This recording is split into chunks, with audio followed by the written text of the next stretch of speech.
একুশের মঞ্চ থেকেই ভাষা আন্দোলনের ডাক। আজ বোলপুরে মিছিল মমতা বন্দ্যোপাধ্যায়। প্রশাসনিক সভার পরে করবেন মিছিল।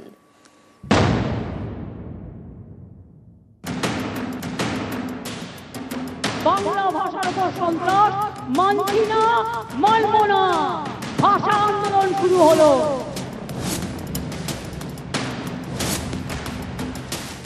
27 জুলাই থেকে একেবারে টানা ইলেকশন পর্যন্ত ভাষার উপর সন্ত্রাস, বাংলা ভাষার উপর সন্ত্রাস মানছি না, মানব না। ভাষা আন্দোলন শুরু হলো। একুশের মঞ্চ থেকে ভাষা আন্দোলনের ডাক দেন মমতা বন্দ্যোপাধ্যায়। সোমবার তিনি পথে, মিছিল বোলপুরে। সোমবার বোলপুরে প্রশাসনিক সভা মমতা বন্দ্যোপাধ্যায়।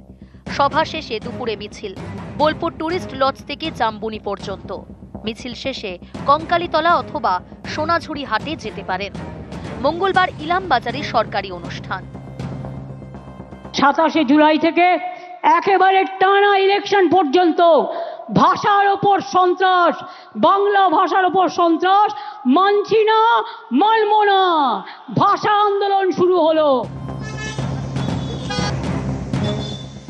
নেত্রীর নির্দেশ, রবিবার থেকে তৃণমূলের ভাষা আন্দোলন শুরু। এদিন বীরভূমের নানুরে সভা করে রাজ্যের শাসক দল। আবার একটা ভাষা আন্দোলন, যে বাঙালির অধিকার, বাংলার অধিকার। বাংলার বাইরে বাংলা কথা বললেই বাংলাদেশি সন্দেহ। অভিযোগ, বিজেপি শাসিত রাজ্যে পশ্চিমবঙ্গের পরিযায়ী শ্রমিকদের হেনস্থা করা হচ্ছে। কাউকে আটক করা হচ্ছে, কাউকে জোর করে পাঠিয়ে দেওয়া হচ্ছে বাংলাদেশে। এই অভিযোগেই তৃণমূলের ভাষা আন্দোলন কর্মসূচি। পশ্চিম মেদিনীপুরের পিংলার মাতপুরে এদিন মিছিল বের হয়। যেভাবে আমাদের মারধর করা হচ্ছে, যেভাবে ডিটেনশন ক্যাম্পে পাঠিয়ে দেওয়ার চক্রান্ত হচ্ছে, আমাদের দাবি একটাই, বাংলার এই অগ্রগতিকে, বাংলার এই প্রগতিকে কিছুতেই বিজেপির নেতৃত্বে বিজেপি শাসিত রাজ্যগুলোতে বাঙালিদের প্রতি অত্যাচার করে, বাঙালিদের প্রতি নিপীড়ন করে, বিদ্বেষ ছড়িয়ে আমরা স্তব্ধ হতে দেব না।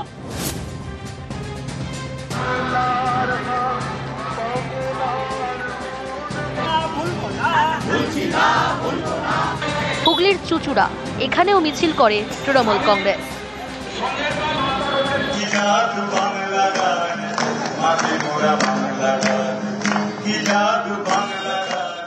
এদিন শিয়ালদাতেও মিছিল হয়, ছিলেন স্থানীয় কাউন্সিলর। নিউজ 18 বাংলা।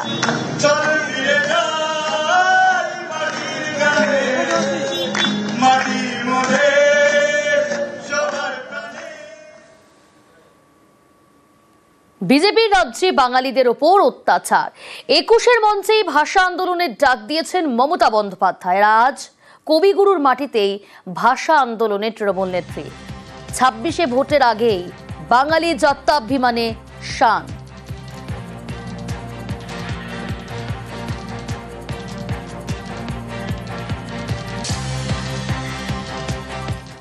সান্নিক রয়েছে আমার সঙ্গে সরাসরি বোলপুর থেকে। সান্নিক, বারবার মুখ্যমন্ত্রী মমতা বন্দ্যোপাধ্যায় সরব হয়েছেন, কারণ ভিন রাজ্যে বাংলা বললে কোথাও বাংলাদেশি তকমা দিয়ে দেওয়া হচ্ছে।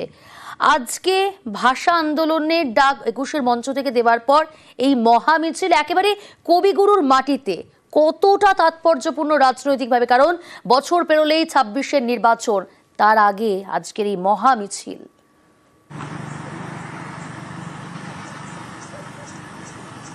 একেবারেই তাই, কেননা হিসেব করলে দেখা যাবে আর এক বছরও বাকি নেই 2026-এর বিধানসভা নির্বাচনের। আর ঠিক আগেই আমরা গোটা দেশ জুড়ে বিভিন্ন জায়গা থেকে খবর আসছে, বাঙালি শ্রমিক, বাঙালি যারা পরিযায়ী শ্রমিকরা বিভিন্ন রাজ্যে গিয়ে কাজ করেন, তাদের উপর আক্রমণ হচ্ছে। কোথাও তাদেরকে বাংলা বলার জন্য, বাংলা বললে তাদেরকে বাংলাদেশি বলে দাগিয়ে দেওয়া হচ্ছে, বাংলা বললেই তাদেরকে প্রশাসনিক তরফেও হেনস্থা করা হচ্ছে।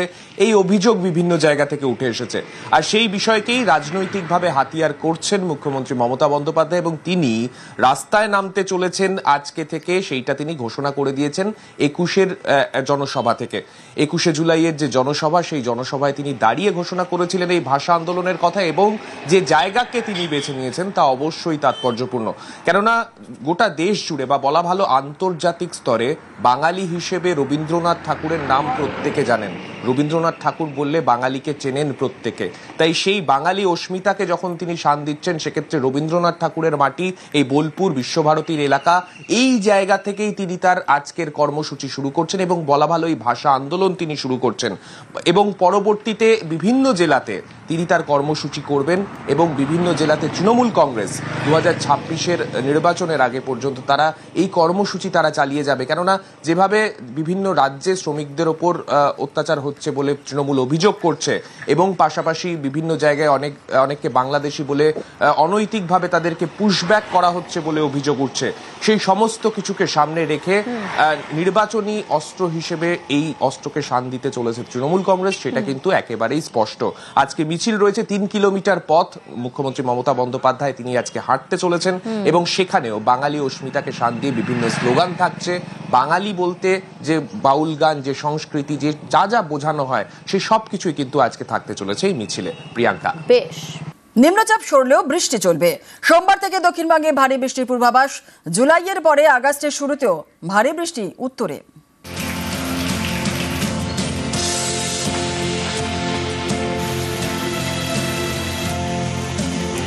সপ্তাহের শুরু হবে বৃষ্টি দিয়ে। আগামী কয়েকদিন উত্তরবঙ্গ এবং দক্ষিণবঙ্গ জুড়ে বৃষ্টির পূর্বাভাস। মনসুন ট্রাক বা মৌসুমী অক্ষরেখা যেটা, সেটা আপাতত দক্ষিণবঙ্গের ওপরেই উপস্থিত আছে। এই কারণে 28 জুলাই, 29 জুলাই এবং 30 জুলাই এই 3 দিন দক্ষিণবঙ্গে ভারী বৃষ্টিপাতের সম্ভাবনা রয়েছে। সোমবার, মঙ্গলবার এবং বুধবার বৃষ্টি চলবে দক্ষিণবঙ্গে। সোমবার উত্তর 24 পরগনা, নদিয়া, 2 বর্ধমান, বীরভূম এবং হুগলিতে ভারী বৃষ্টির পূর্বাভাস। মঙ্গলবার ভারী বৃষ্টি হতে পারে 2 24 পরগনা, নদিয়া, পুরুলিয়া, বাঁকুড়ায়। বুধবার বীরভূম এবং মুর্শিদাবাদে ভারী বৃষ্টির পূর্বাভাস।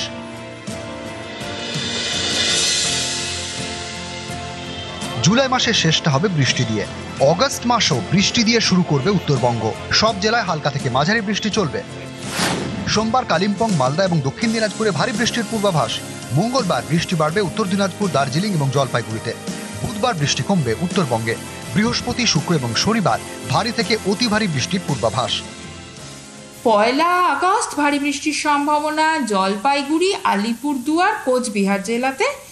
আর 2 আগস্ট ভারী থেকে অতি ভারী বৃষ্টির সম্ভাবনা আলিপুরদুয়ার, জলপাইগুড়িতে এবং ভারী বৃষ্টির সম্ভাবনা দার্জিলিং, কালিম্পং ও কোচবিহার জেলাতে। নিউজ 18 বাংলা।